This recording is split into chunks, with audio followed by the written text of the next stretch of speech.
So I can give you a hint. X plus y plus z equals to 1. So what you can do is you can take the conjugate, it will still be 1. Because the conjugate of 1 is 1. From here, you can say conjugate of x plus conjugate of y, conjugate of z is 1. So the conjugate is additive. You can separate it out in additions. This is because conjugate of a plus b is conjugate of a plus conjugate of b. Hello, guys. Welcome to Cheenta's School of Statistics and Data Science. We are a team of extremely passionate teachers, researchers, and statisticians from the top universities of India and This USA. question is really important because this is another way of thinking about many class of problems. So this question is algebra. So solve the system. The system is in a set of complex numbers such that you have x plus y plus z equals to 1. The product x, y, z is also 1, and all the numbers have a modulo. So I'll give you 5 minutes to think about this problem.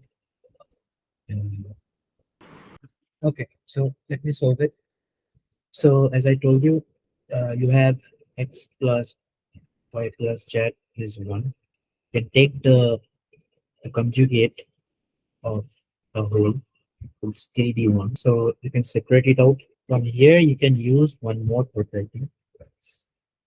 So what I can do is, okay, before I use the property, you can multiply it by x, divide it by x. You can do that because the modulus of x, modulus of y, modulus of z is 1, and it's not equals to 0. That's why the relationship is same as writing this.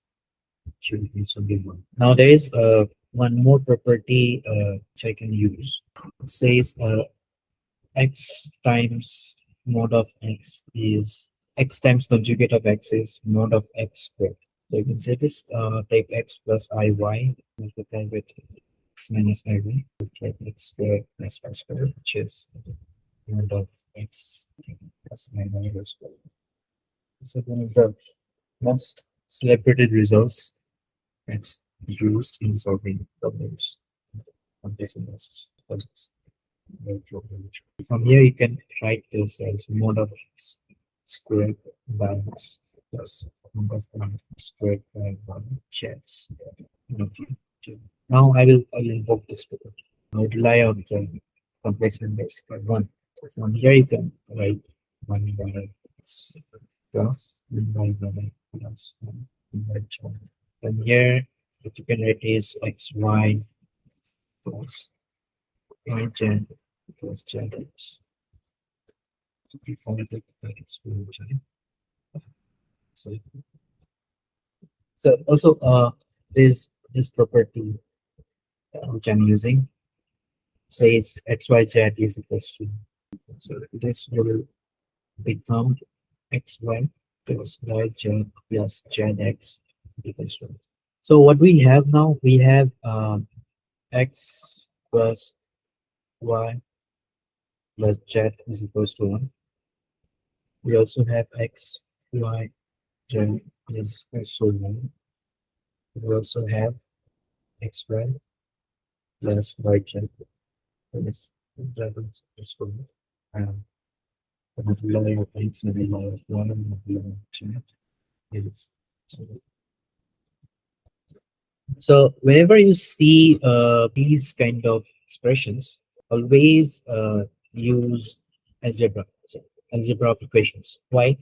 Because this can be thought of as sum of roots of some equation.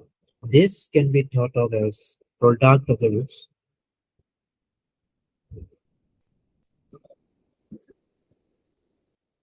Okay. And this can be thought of as sum of roots. I can do at a time. Right? So here it's second one.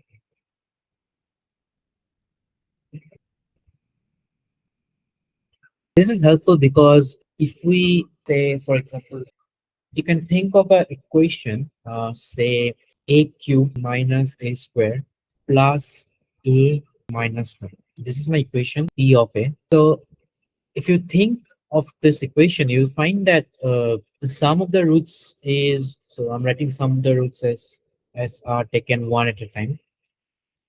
So this is a minus of this by 1, right? So it's plus 1 by 1, which is 1. I can resemble the sum of the roots with this. Then sum of the roots taken 2 at a time is again 1 by 1, which is 1. You can resemble this with this. And sum of the roots taken 3 at a time is nothing but product of the roots, which is also 1 by 1. So it means that if if this equation has roots x, y, and z, then it satisfies these three conditions. At least these three conditions. I'm not talking about this condition.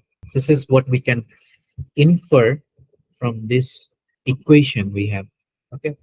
Now our job is done. So what you can do is simply solve this equation. So because the roots you get by solving this equation equals to 0 is x, y, z, and they are the same x, y, z, which is the solution of the system of equations which we just found out, because it has the same roots, because the sum of the roots is 1, product is 1, and taking 2 at a time is also 1. So basically you have three equations and three variables, and you can fix these values x, y, z by solving these three equations. And so these x, y, z values are actually fixed by these three equations, and they are nothing but the roots of this equation. Now it's pretty easy to find the roots of this equation, because so if you see, you'll find that it's pretty easy to observe that p of 1 is 0. So I'm trying to find the roots of this equation. Roots as in equals to 0. So if you put 1, it's 1 minus 1 plus 1 minus 1, it's 0. Okay. So what I can do is I can take a square common, and I'll make it a minus 1 to be a cube minus a square.